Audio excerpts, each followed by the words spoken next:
Good morning. So you welcome to my lecture on introduction to machine learning. And this video actually I am doing in an effort to update or make new addition to this exciting field because a lot of changes are happening and the story had to be told in a new way.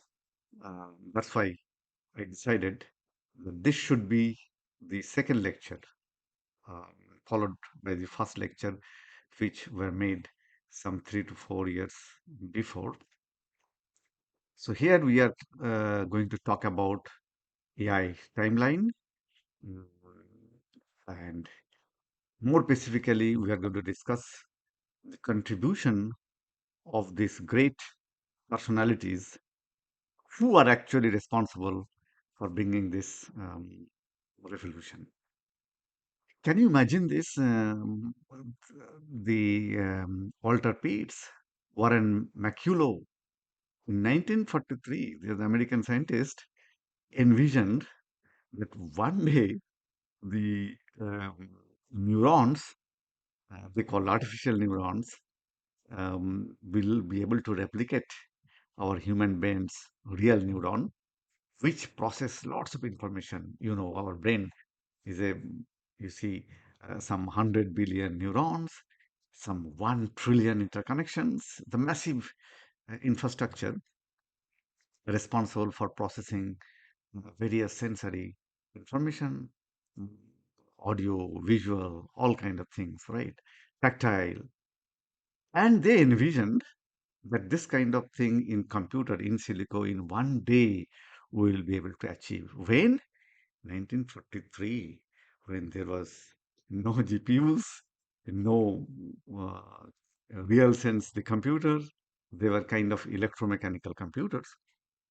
But the model they developed is so um, uh, impactful. Even today, we are uh, artificial neuron has more or less similar kind of structure we are following. We have inputs coupled with parameters. They are summed up and then they are fed to a transfer function, and you get uh, the output. And there is a threshold, and that's how our uh, signal computational signals in our brain perhaps work. So they are called maculo-Pitts model. This is another giant, perhaps um, all engineers in information technology heard his name, Claude Elude Shannon. Okay. He is considered to be the father of information theory. He developed the concept of entropy, how it is related with information and all kind of things, which we will study. And it has very high impact in defining many models like logistic regression, um, cost function, and all. We'll discuss this thing. But right now, you remember Claude Shannon significantly contributed in AI, and then Frank Rosenblatt, he developed the perceptron in 1958, and uh, the kind of impact perceptron had during those days is extraordinary.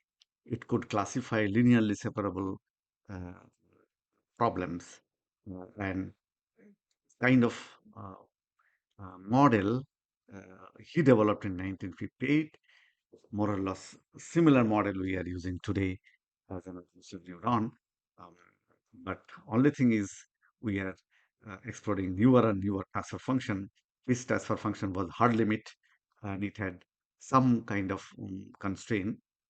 But from historical perspective, you can see that what they envisioned, that one day the connectionist model uh, actually, as in the first lecture, perhaps I have told that the AI school were divided into two schools.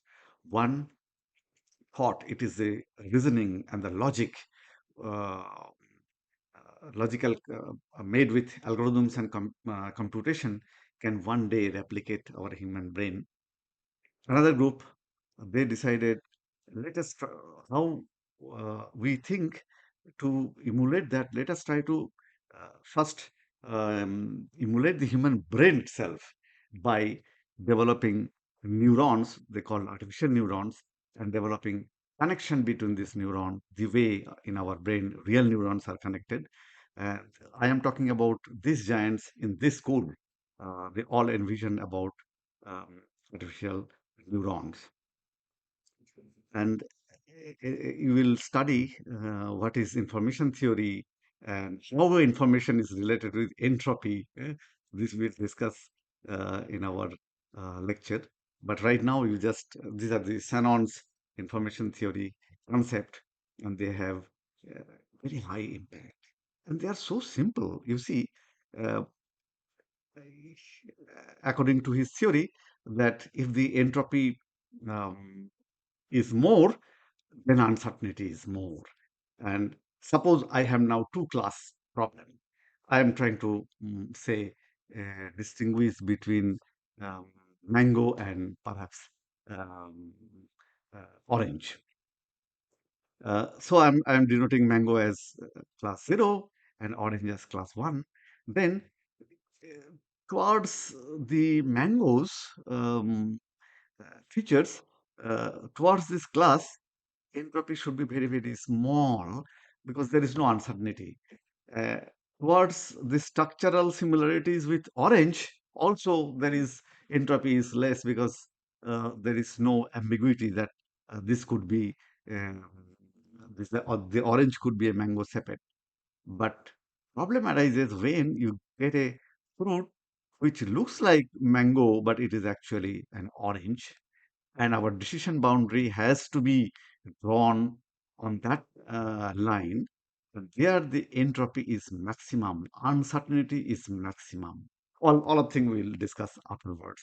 But what I am trying to tell you in the AI timeline, uh, that this information theory, entropy, conceptually, they're very, very important.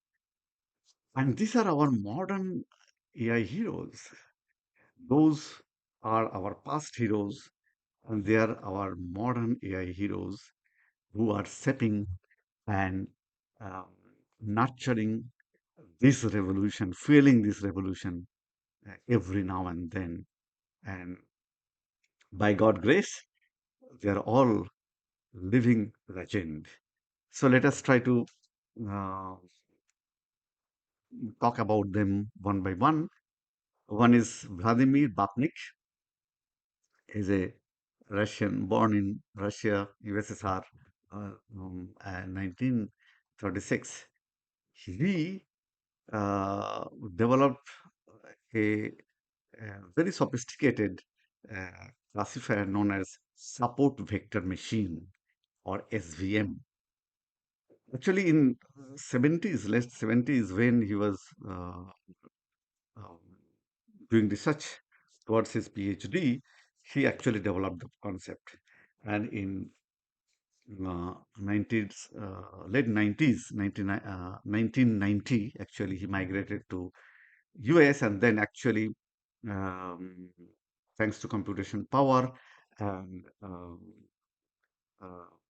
many other uh, conducive environment, he could actually demonstrate what support vector machine as a classifier can do. Uh, Specifically, in digital handwritten um, character recognition, his support vector machine outperformed the uh, neural network by then, which was not very sophisticated or strong. So what is the basic difference? And I will, of course, when I will teach support vector machine, I will discuss in detail about his contribution. But right now, mm, I am mentioning his name because his classifier is different than any other classifier in that sense, to my mind, that he first transformed the classification problem as a constraint quadratic optimization problem. So what is this? If it is a jargon term, don't worry. Uh, mm, in optimization class, you will learn constraint quadratic optimization problem. Here, the function which you are trying to optimize could be quadratic in nature, and uh, so what is fun in doing that?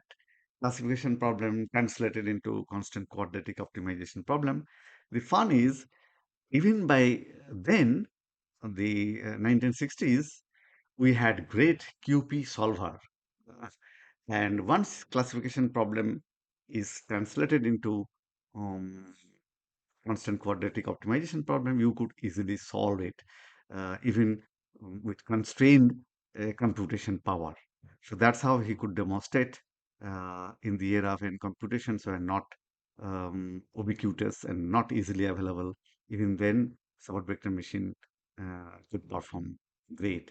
And after that, he developed the concept of kernel function, and then he applied it to make the support vector machine as a linear classifier to classifying nonlinear classes also. Then he also developed support vector machine as a um, clustering algorithm, uh, where even with uh, uh,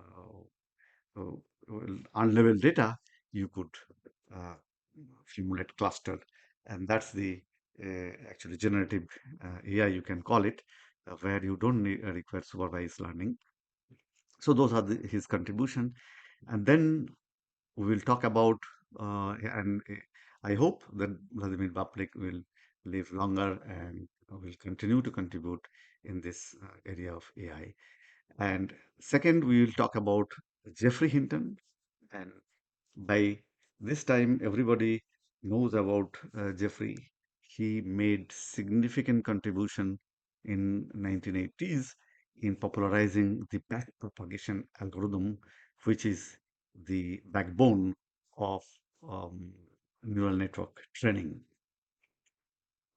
Together with that, he developed deep neural network, uh, and then many other things like Boltzmann machine, restricted Boltzmann machine, um, and he is pioneer in this field of uh, neural network based AI. Sometimes his contribution is so great, he's considered as the father. This trio actually made significant contributions. Jeffrey Hinton, Hoshio Benjo, Jan LeCun. They are pioneers in the field of deep learning. And what is deep learning, how it is different from conventional AI, neural network learning, all kind of things. Slowly, we will um, explore. And for their contribution, significant contribution in this area of AI, in 2018, they were jointly awarded, uh, or they are jointly recognized with the Turing Award, uh, considered to be the Nobel Prize in the field of computer science. Uh, Also, real Nobel Prize Jeffrey got last year, 2024, for his in the field of physics. In his lecture, he told uh, he did not know that what he did for physics, but perhaps for his generative model, uh, s- by coining the concept from physics, Boltzmann machine, restricted Boltzmann machine, maybe perhaps seeing his overall contribution in the area of AI, he were awarded Nobel Prize in Physics. Osho Benjo, deep learning, neural network, machine translation, he did wonderful, significant contribution. What you see today, attention, um, uh, attention, all you need. But prior to that, it did not drop from the heaven, right? Prior to that, a lot of research he and his group used to do in the field of neural network based machine learning, that is language learning. Because as a AI researcher, AI contributors, AI learner, everybody wanted that computer one day would be able understand our natural language like Hindi, Bengali, English. They are called, by the way, natural language, as you know. And today, before that, uh, today computer can do. You see, you prompt ChatGPT using natural language, or you prompt Gemini or other such LLMs. They are called large language model. Okay, but it did not happen all on a sudden. So Osho Benjio did significant contribution in making the natural language uh, understandable by the computer. Uh, so in NLP or natural language processing, he had significant contribution in uh, word embedding, developing attention-based model, denoising autoencoder, um, all kind of thing. And with his recognition, he also got the Turing Award. Jan LeCun, another hero, my favorite hero also, he made significant contribution in convolutional neural network. So what it is, you will learn afterwards. But what actually uh, changes the way neural network learn patterns is through convolution operation. Means automatically extracting the information hidden in the data, which prior to him we used to do it by trial and error, by our knowledge, by our experience. Okay, so this is the data. This could be the representative of the data, which we call features. But all that changed thanks to convolutional neural network. The convolutional neural network, the convolution operation itself, if you just plug in data, that algorithm and the convolution operation itself will uh, give you the features which can be used for classification and all. So that concept were developed Jan LeCun, and this trio got, as I told you, Turing Award in 2018. There is another story about this three trio, because I should say, although we were no expecting in my lecture video on number one you have seen, since 2017, when the transformer architecture were developed, we were expecting that big thing will be coming in understanding natural language by computer in the form of, it started happening in the form of GPT series, uh, mm, generative pretend transformer, GPT. So those are GPT-1, GPT-2, GPT-3, and Chat GPT came as a GPT 3.5 in November 2022, and that actually uh, uh, had an explosion in um, popularizing AI, in making AI that as a generative model. It is not only understanding your language, but it is together you is generating a lot of things, and a lot of debates, discussions were also started coming up that AI one day uh, can have uh, can be a monster like thing, and it can be a threat for our existence and all kind of thing. So there are two school, again, Jeffrey and Osho Benjo. They strongly believe that we need um, greater emphasis on safety, security, and all kind of control, so that AI will not be a Frankenstein. It should be under our control. For that, many regulatory bodies should act and all kind of thing. So they were trying to propagate that idea.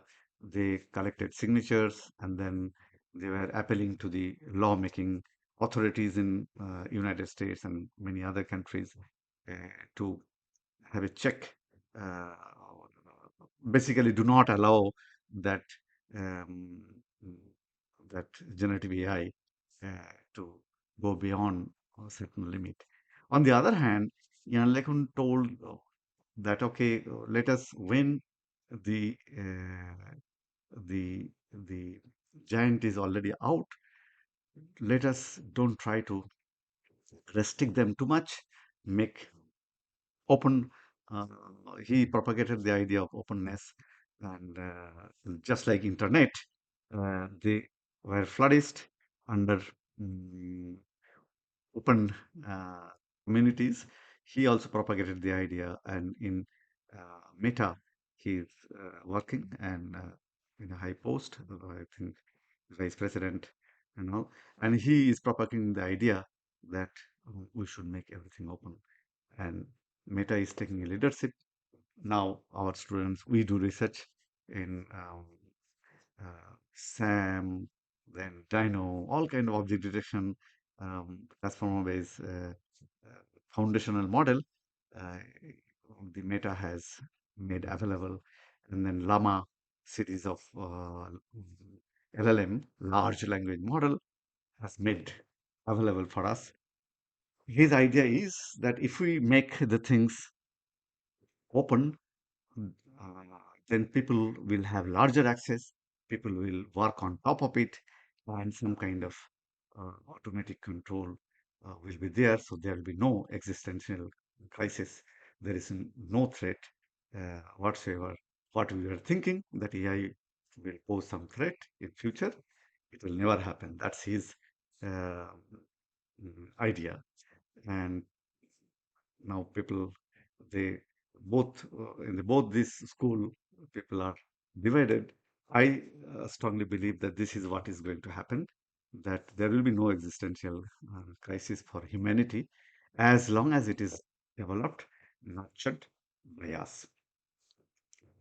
He Jan made significant contribution in you know deep learning, CNN, as I told you, robotics, cognitive robotics, vision-based robotics.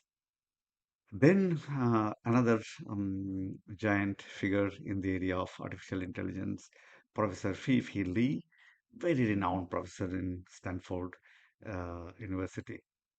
He migrated from China and built up his career in uh, famous, reputed institutions. And she is famous for, everybody knows that AI for today's machine learning, deep learning, they need data. So she is pioneer in creating ImageNet. So she led a team where you see millions of more than 14 million to be frank enough, images were encoded as level. That means this is cat, this is cat, this is dog, this is bird, all kind of things. 14 million. And they were made available for the researcher for developing the model uh, with those data. So pioneering contribution he made. Uh, he also sees very um, renowned in robotics, cognitive robotics. And by the way, uh, she had a student, Andrei Karapathy. Uh, he is also very famous in this field.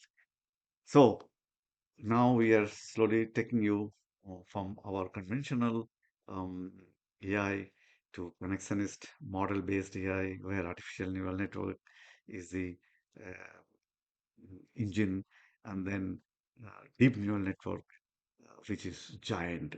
Earlier, you used to think about some hundreds parameters.